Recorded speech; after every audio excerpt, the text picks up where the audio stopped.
bangun demokrasi yang berkedaulatan rakyat, sehingga apa yang terjadi dengan pemilu 2024 akan terus menjadi bagian dari perjuangan PDI Perjuangan agar kedaulatan rakyat bisa ditegakkan.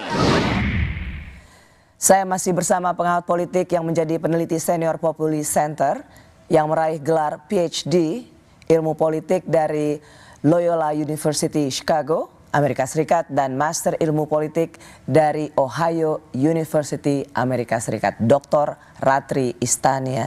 Mbak Ratri, ini sebenarnya statement Mas Ganjar sejak dari dulu sebenarnya sudah beberapa kali untuk tidak masuk ke kabinet, dan ia mengatakan menghormati yang berkeringat untuk bisa bergabung dalam kabinet.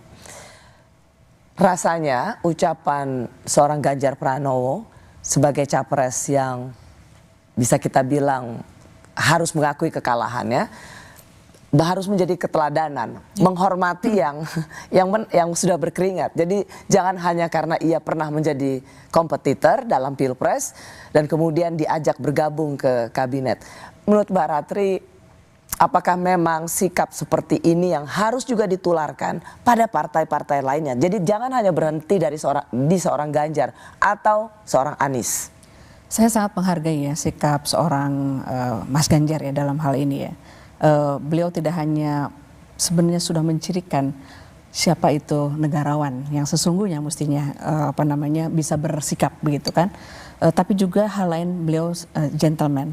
Dalam hal ini beliau sudah memberikan pendidikan politik yang cukup baik menurut saya bagi publik. Kenapa saya memperhatikan seperti itu? Ganjar mewakili oposisi kan, sementara ini begitu. Jangan misalnya memberikan sinyal kepada publik bahwa oposisi pun akan bisa ditarik-tarik ke dalam misalnya pemerintahan yang koalisi besar, karena nanti di situ akan menimbulkan pertanyaan siapa lagi yang akan mengecek. Gitu kan. Dan yang perlu mungkin diperhatikan di sini adalah message yang disampaikan oleh Mas Ganjar ini adalah merupakan message bahwa koalisi silakan jalan, tapi kami akan tetap ada di sini untuk paling enggak mengamati apa yang terjadi dan memberikan input. Ya, menjadi bagian dari kontrol sosial. Kontrol sosial itu perlu ada, dan itu kan secara kritis itu kontrol politik karena mereka adalah partai politik yang juga berada dalam dalam parlemen. Pertanyaan saya tadi Mbak Ratri, apakah sikap individu seorang Ganjar Pranowo ini juga perlu dicontoh oleh PDIP? Rasanya ya masih menunggu Rapimnas dan partai-partai di luar koalisi Indonesia Maju lainnya. Ya. Nasdem misalnya, PKB misalnya, PKS. Ganjar itu adalah bagian dari partai politik kan, itu sudah jelas PDIP. Sikap Ganjar walaupun masih di sini adalah bagian dari sikap beliau secara individu, saya kira itu harus ditranslate ke sikap partai. Artinya partai itu harus berani begitu kan mengambil sikap seperti kadernya. Cuman pertanyaan saya ya, menarik apa yang dikatakan oleh Ketua Umum Partai Nasdem yaitu Pak Surya Paloh dalam konferensi persnya, ditanya oleh wartawan, apakah Partai Nasdem akan berada di luar kabinet atau masuk dalam kabinet? Pak Surya Paloh mengatakan, apakah saya punya pilihan lain? Seolah ingin mengatakan bahwa ya saya tidak punya pilihan lain selain masuk ke kabinet. Itu kira-kira terjemahannya. Apakah memang partai-partai di luar koalisi Indonesia Maju itu nggak punya pilihan lain selain memang harus masuk ke kabinet? Ini karena memang perlu mempertahankan kekuasaan atau ada situasi di mana nggak ada pilihan lain selain bergabung? Bagaimana Anda membaca statement Surya Paloh? Ya semestinya ya dengan berada di luar itu kan bisa membantu memperkuat namanya oposisi ya. Oposisi itu bisa mengecek, mesti kan begitu. Tapi kan pada praktek politik sekarang ini mungkin ada ketakutan-ketakutan Mbak Rosi yang dialami oleh partai-partai yang mungkin tidak sedemikian kuat untuk bisa memiliki bargaining power. Ketakutan? Mungkin begitu, ada ketakutan seperti mereka itu terjebak begitu kan. Ketika tidak masuk dalam kabinet dan kemudian bersuara keras, nanti apa yang terjadi pada mereka? Konsekuensi yang mungkin berat bagi partai-partai yang secara sumber daya mungkin lemah. Itu yang saya lihat. Jadi Kalau kita melihat ada dua situasi, saya ingin tanya apa yang sedang dihadapi oleh partai-partai yang tidak jadi koalisi Prabowo Gibran. Satu, apakah keinginan mereka mengiyakan masuk ke dalam kabinet itu karena memang haus kekuasaan atau tidak terbiasa berada di luar kekuasaan, atau memang ada situasi di mana mereka dipaksa untuk masuk karena kalau tidak masuk akan kena kasus hukum. Yang mana? Itu pilihan sulit, tapi saya kira kalau melihat kecenderungan dan fakta di lapangan, ada ketakutan Mbak Rosi. Ada ketakutan bahwa bila tidak mengiyakan maka akan begini. Nah itu.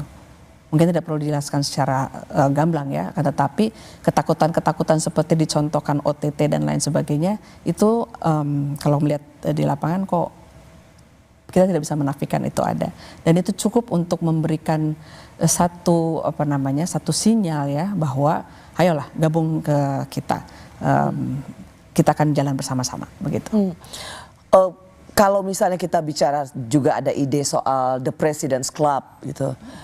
Sebenarnya siapa yang paling membutuhkan forum President Club ini? Bu Mega kah? Pak Jokowi kah? Atau Presiden-elek Pak Prabowo kah? Saya kira kalau misalnya melihat ide Presiden Club seperti yang ada di luar ya, di Amerika Serikat itu kan memang suatu wadah yang sangat informal. Begitu kan, tidak perlu diwujudkan dalam lembaga yang formal. Dan saya kira buat apa juga ada ya lembaga yang kemudian disebut sebagai President's Club, yang kemudian katanya di situ adalah wujud misalnya rekonsiliasi. Toh bisa dilakukan rekonsiliasi tanpa harus ada satu forum bernama atau berjudul Presiden Club. Di luar negeri itu kan sangat luas Mbak. Telepon, datang. Tidak perlu bentuknya harus seperti organisasi atau yang harus misalnya rapat gitu kan. Itu kan nggak perlu begitu. Ada konsekuensinya soalnya Mbak. Ada konsekuensinya, tapi sebelum ke situ Mbak Ratri, kita dengar apa yang dikatakan JK soal The President Club ini. Ya bukan hanya di Indonesia, itu ada seluruh dunia, ada namanya Klub de Madrid, juga di Amerika itu agar terjadi suatu saran-saran sesuai dengan waktu yang berikan sialan. Tapi kalau Wapres juga perlu nggak sih Pak? Klub mantan Wapres. Kalau dia Klub de Madrid juga termasuk Wapres. Kalau di sini saya tidak tahu. Kalau menurut Bapak, Bu Mega, Pak SBY, Pak Jokowi, apakah ingin bergabung juga Pak di Presiden Club? Tanya sama-sama Ibu aja, tidak tahu. Kita selalu mengacu pada apa yang terjadi di luar. Seperti apa yang ada di Amerika, The President Club, lalu kemudian ada di negara lain. Apakah memang sesuatu yang dibikin oleh negara lain, kita perlu latah untuk mencontohnya di sini? Ya, saya kira kita perlu memperhatikan konteks ya. Seandainya misalnya yang kita bicarakan adalah President's Club itu ditujukan untuk satu, misalnya rekonsiliasi. Kedua, misalnya untuk memuluskan jalan pemerintahan supaya presiden-elek memiliki legitimasi yang kuat gitu kan. Kan tidak perlu untuk membuat sebuah wadah yang namanya President's Club. Konsekuensinya kita harus Tadi Anda belum jawab ya, belum menjelaskan itu ya. Ada konsekuensinya dengan President Club itu. Ya, konsekuensi President's Club seandainya nih Mbak Rosi, ini bukan suatu wadah yang informal, melibatkan harus ada rapat dan lain sebagainya. Itu kan nanti ada satu lembaga bentukan baru mungkin kan. Lembaga bentukan baru kan sama saja kita sekarang memperbesar dan memperbesar. Lagi-lagi penambahan lembaga negara. Penambahan itu kan harus disertai dengan berbagai macam spending pemerintahan, termasuk dalam APBN maksud saya, gitu kan. Ada belanja-belanja yang mestinya bisa dihemat, tapi kemudian untuk mengakomodasi lembaga ini itu menjadi lebih boros. Dari Partai Demokrat waktu itu juga mengatakan ada The President Club seperti yang dikatakan oleh Pak Prabowo, tapi juga ada Setgap, Sekretariat Gabungan. Itu dibentuk tahun 2009 oleh Pak SBY dan di era dengan Pak Budiono sebagai Wakil Presiden. Itu untuk menjembatani partai-partai koalisi. Nggak jalan tuh. Ya. Padahal itu isinya ya partai-partai yang ada dalam kabinet. Dan sekarang ini presiden kan. Perlu kita perhatikan juga Mbak Rosi. Seandainya ini kan presiden-presiden ini di Indonesia itu siapa sih gitu kan mereka. Mereka itu kan kebanyakan adalah, bukan kebanyakan ya. Ini tidak termasuk Jokowi. Ketum partai politik. Ketua partai politik begitu kan. Wadahnya kenapa harus berupa President's Club gini kan.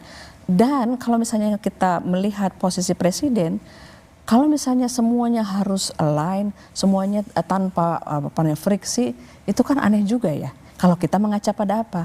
Mengaca pada President's Club yang ada di luar, seperti di Amerika Serikat.